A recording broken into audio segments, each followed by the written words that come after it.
So today is Mother's Day, and we need to discuss a little bit this topic. It's not brought down in any of the Sfarim. Nobody speaks about this. Sfarim were written about Kibud Avihem, not even a mention, not even something. Forget about the halakha, just mention, nowhere to be found. Arav Yitzchak Yosef wrote, Yalkut Yosef, 2 volumes packed with halachot Kibud Avihem. Not even a mention, nothing, completely ignored. You can't find it in the Sfarim. So the conclusion is that obviously it's not a Jewish holiday, it's not a Jewish day, it's not something that Jewish people ever did, and in yeshivot they completely ignore it. It doesn't get any place of honor. But saying that, we need to also understand if there's any halachic concerns with celebrating Mother's Day, and for the same token Father's Day. But we're dealing with Mother's Day today. Is there any concern, any halachic problems? Let's try to raise a few of them and see how it goes. So one thing is, Chazal tell us, Bechukotem lo telechu. You're not allowed, the Torah says, you're not allowed to follow the ways of the Goyim. Nimusei hagoyim, Unkulus says. What is that? The halacha brings down, this is halacha, in Kufa Chet, that en olchim bechukot hagoyim. What does it mean? Anything that they do, says the Shulchan Aruch, we're not allowed to imitate. So they take a certain haircut, we're not allowed to take the same haircut. If they build the houses in a certain way, the Rambam brings this down. The Shulchan Aruch over there, paskins like that. If they build their houses in a certain shape, so we don't build our houses in the same shape. So whatever they do, the way they dress, if they dress in a certain way, we shouldn't dress that way. That's what the Shulchan Aruch writes. Now the Rama brings down and limits it, and gives a little bit more way for us to dress and do things that are really imitating the Goyim and not violate this Isur. He brings down for the Ma'ari Kolon the following. He says that the only Isur, the only time you violate the Isur, is if it has to do one of 2 conditions. One is that it's bederech pritzut, which means the clothing that you're wearing is pritzut clothing. And the example that he gives over there is that it's red clothing. You know, Jewish people don't wear red clothing. The Bet Yosef brings this down, and the reason for that is because red is the color of Edom. The Bet Yosef brings, and therefore we don't wear red. The same men or women, because it's a color of Edom. It's dam. It presents blood. Aliteni na min ha'adom hazeh. He came from killing. He wants dam. He has in his mind only red and blood. So we don't.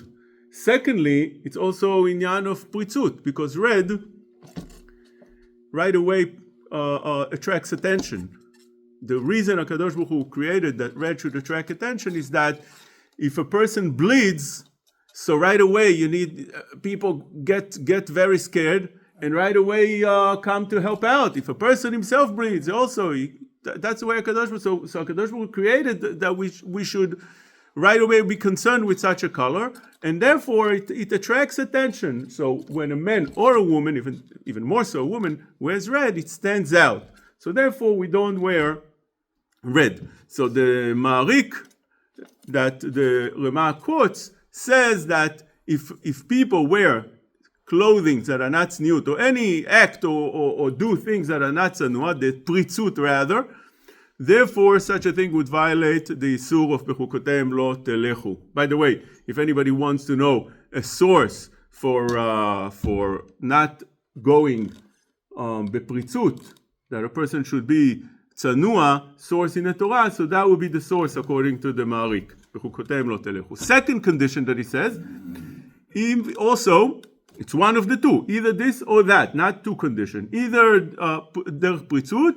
or it's something that doesn't have any reason, doesn't have a chok, doesn't have a tam. So therefore we suspect that it's a chok without tam. It's something that's a chok without tam, without a reason. Maybe we suspect and we're afraid that maybe it's sourced in Avodah Zarah. So therefore, we try to stay away from it. Anything that people do without a reason, it's concerning, because maybe it's rooted in Avodah Zarah. Therefore, he brings, like, for instance, a doctor that walks with a white robe. We know there's a reason. The reason they walk like that is that you go to a hospital, that's a doctor. Nurse works a certain way. The doctor works the janitor walks in a certain way. So a policeman works with a policeman suit. So that's a policeman. That's with a reason. But somebody that wears something or does something without a reason, that would be inyan of b'chukoteim lo telechu. So over here, in the Mother's Day, we can't say that there's a isur of b'chukoteim lo telechu, because obviously there's a reason. There's a reason. There's no pritzut in it, and there's a reason. It's a day to show appreciation for the mother. The second question would be that is that a chiyuv? What's the chiyuv of the Torah? The chiyuv of the Torah of kibud av ve'em. So honoring father and mother, is that to give flowers to your mother on Mother's Day, to call up and say Happy Mother's Day? Obviously not. The mitzvah of kibud av ve'em is, as the Gemara says in Kiddushin, it's nifsakin halacha and yored de'ah reshmem. איזהו כבוד, מאכילו, משקהו, מוציאו, מכניסו, מכסהו, מלבישו. That's a kibud avim. What is a kibud? Kibud is you do things for them. מלבישו, מכסהו, מאכילו, משקהו. You feed him, you give him something to drink. But to call up and say Happy Mother's Day, it's not under that mitzvah. So it's a nice thing, but it doesn't fall under the mitzvah of kibud avim. Maybe you'll say there's a isur of Bal Tosif. You're not allowed to add mitzvot to the Torah. And even though it's not in the Torah, it's not a mitzvah that you present it as mitzvah in the Torah, but you create a holiday, you create a day. Can you create a holiday? So the Ramban says that the isur of Bal Tosif is, it's only the Ramban holds like that, but he brings this down. The isur of Bal Tosif is when a person or a nation adds a day as a holiday. Just like Yerovan ben Nevat added a day as a holiday, that's a violation of Baal Tosif. So could that be, you're adding over here a day, could that be a violation of Baal Tosif?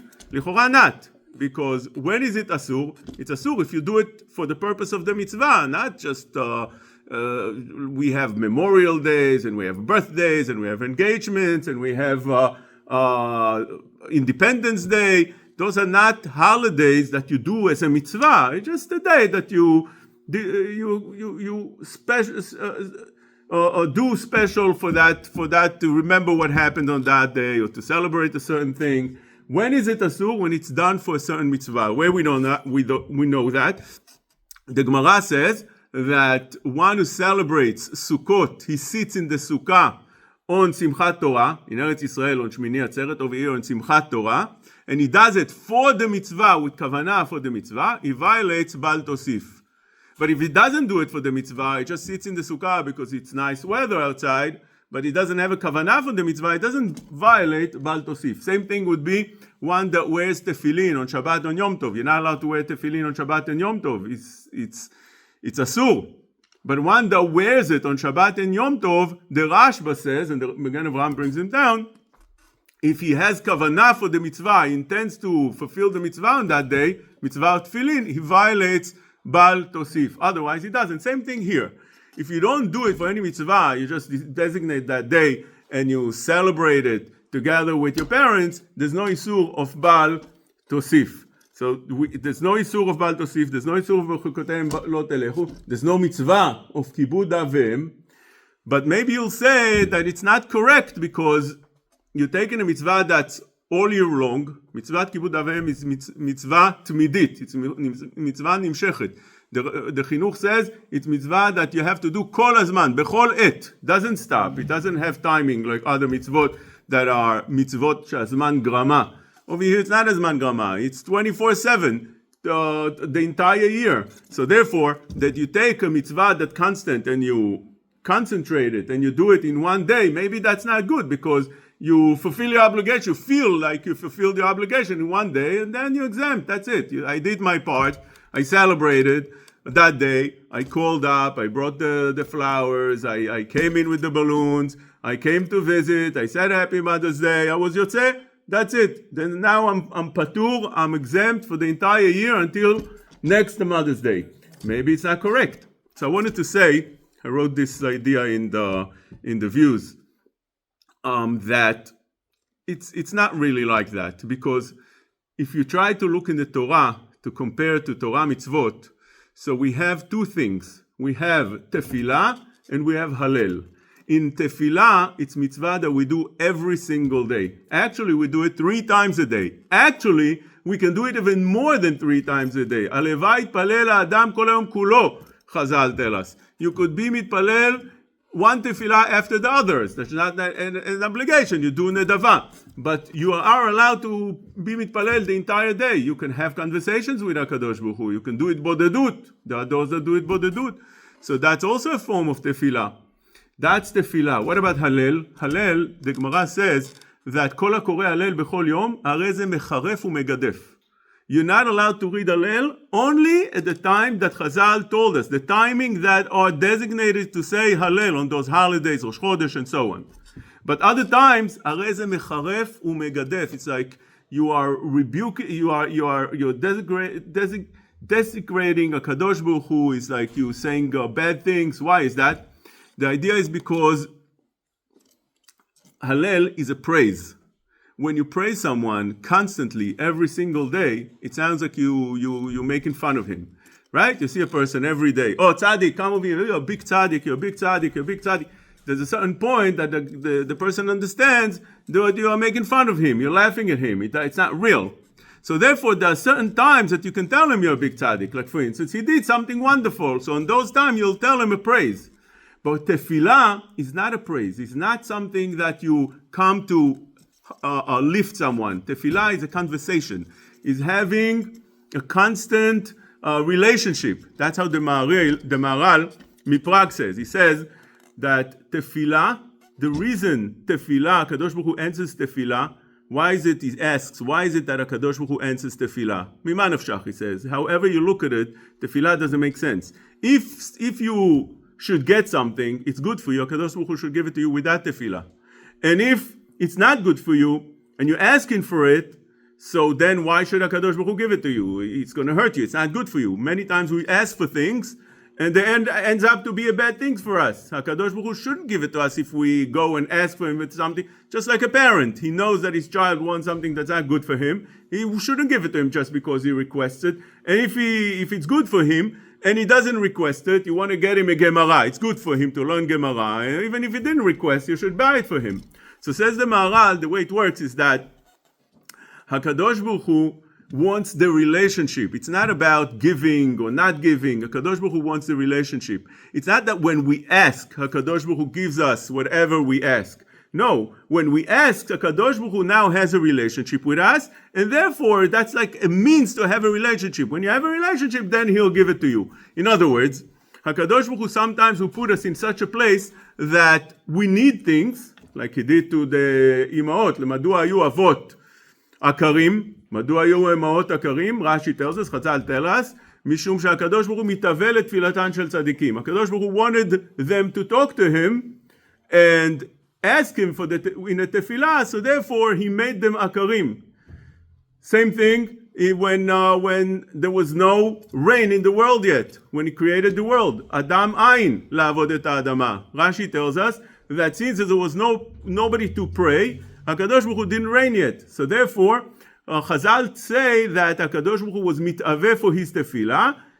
That when he was mitpalel, the relationship caused that the rain should come.